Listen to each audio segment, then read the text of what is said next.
All right, first, let's go over negative exponents one more time. So this isn't just regular negative exponents. In the previous video, we did just the -1 power. Here we'll go over, as you can see, other numbers. So a to the negative n becomes a fraction. So when you have other numbers besides 1, in short, you can do this. Note, a does not equal 0. If it equals 0, totally different story. We'll get into that in just a second. In short, you turn a negative into a positive. You shift the power from the numerator to the denominator. Okay, so let's get closer again. 2 to the -2 comes a fraction. 1 over 2 squared, okay? So it changes negative to a positive because this number becomes the denominator now. Makes sense? Okay.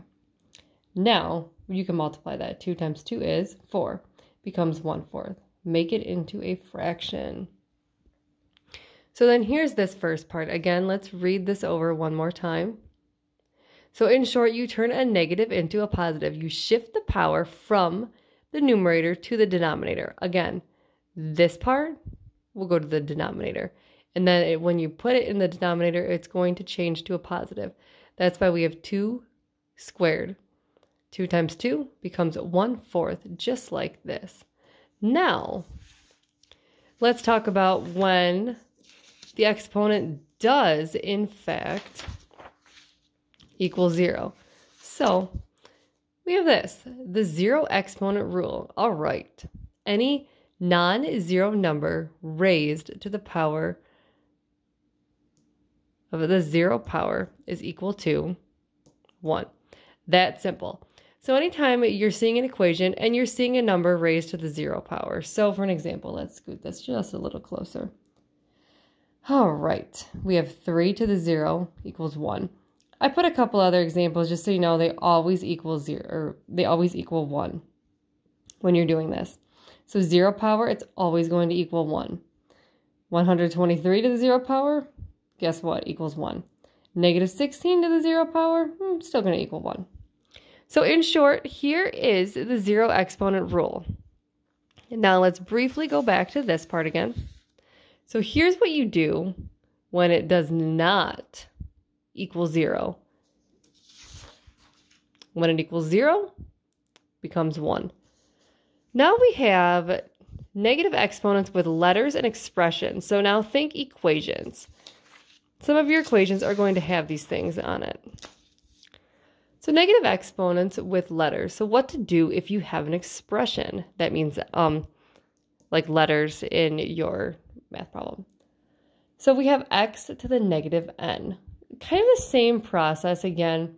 Here we go. We're going to have it a fraction. So basically it becomes a fraction again. And then I put this on each side showing that they all equal the same thing. Becomes or changes to a fraction. X to the -n is 1 over x to the n power. Okay, so now let's do it with some numbers just to make it a little less confusing too. So, 7w to the -4th power.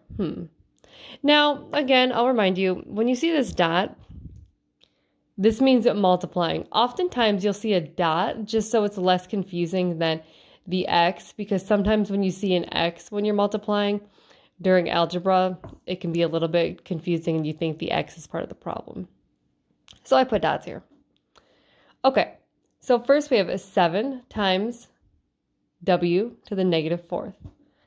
Okay, now we need to change it to a fraction again. 7 times 1 over w to the 4th.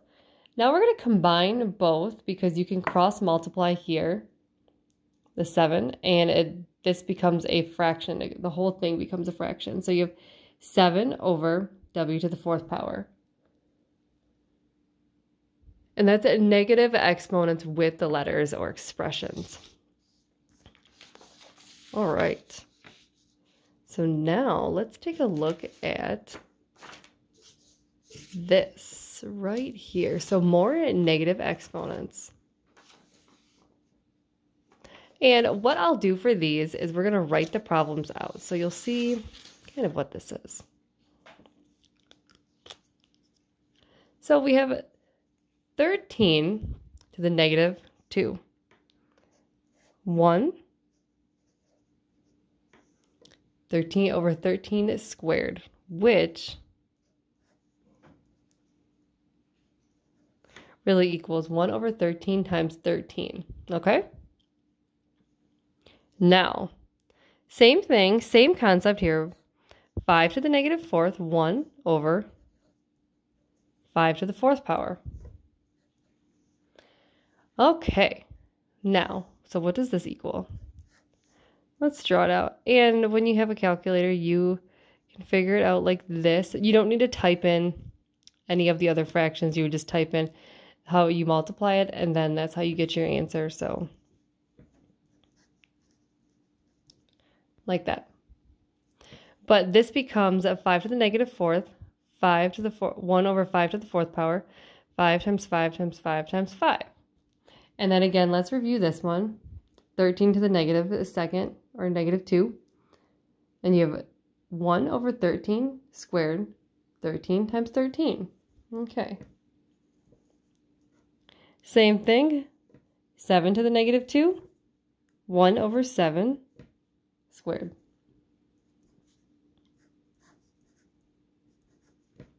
And then that becomes 1 over 7 times 7. So basically, we're just creating fractions for these problems. Now, 2 to the negative 6.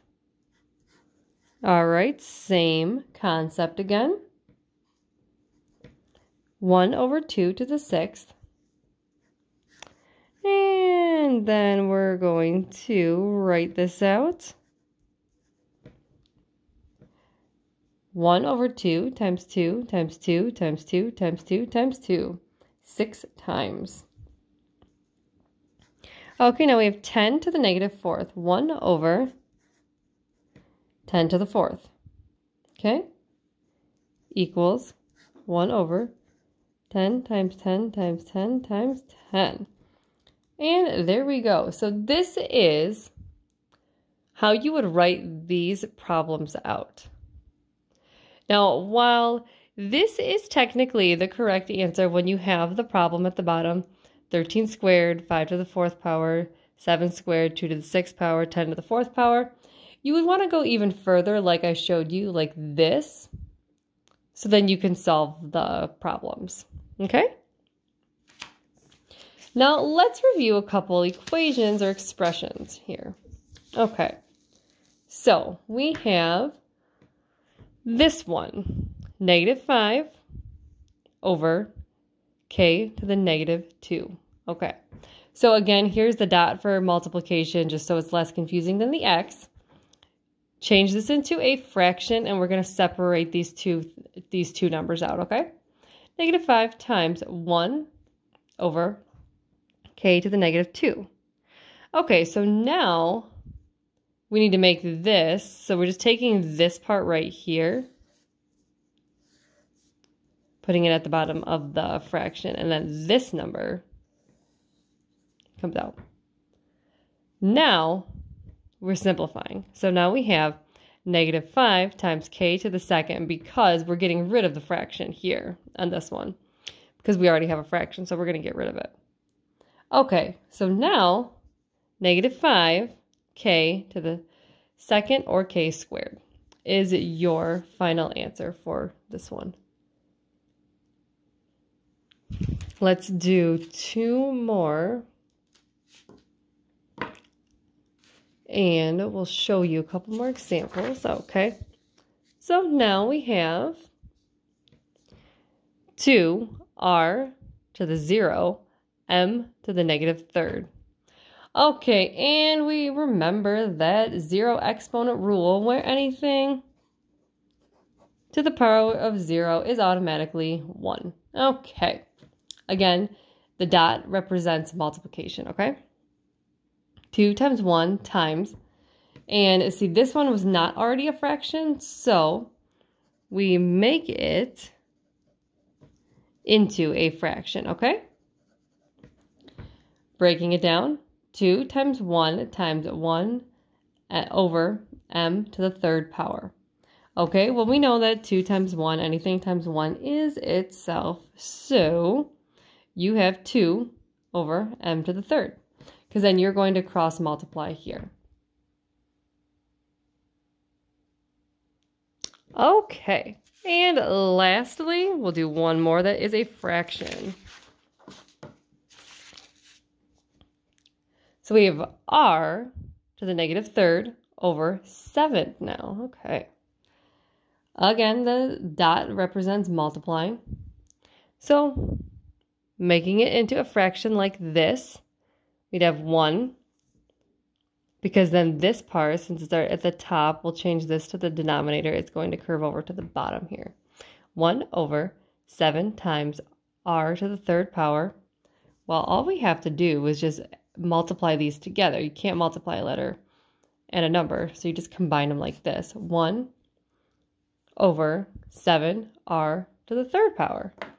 And there you have it.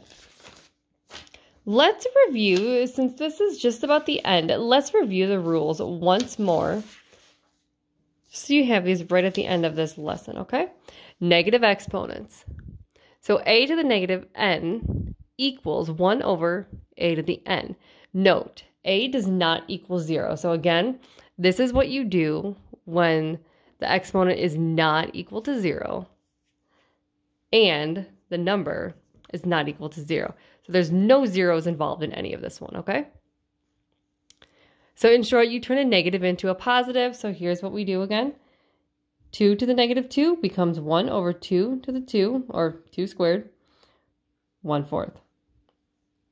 Okay? And lastly, the zero exponent rule. So let's do this one once more, okay? Any non-zero number raised to the power, the 0 power, is 1, okay? Remember, when you have that 0 exponent, 3 to the 0 power, it's always going to equal 1. Any number, always going to equal 1. And there you have it, negative exponents, 0 exponent rules. Hopefully that clears everything up for you. Thank you.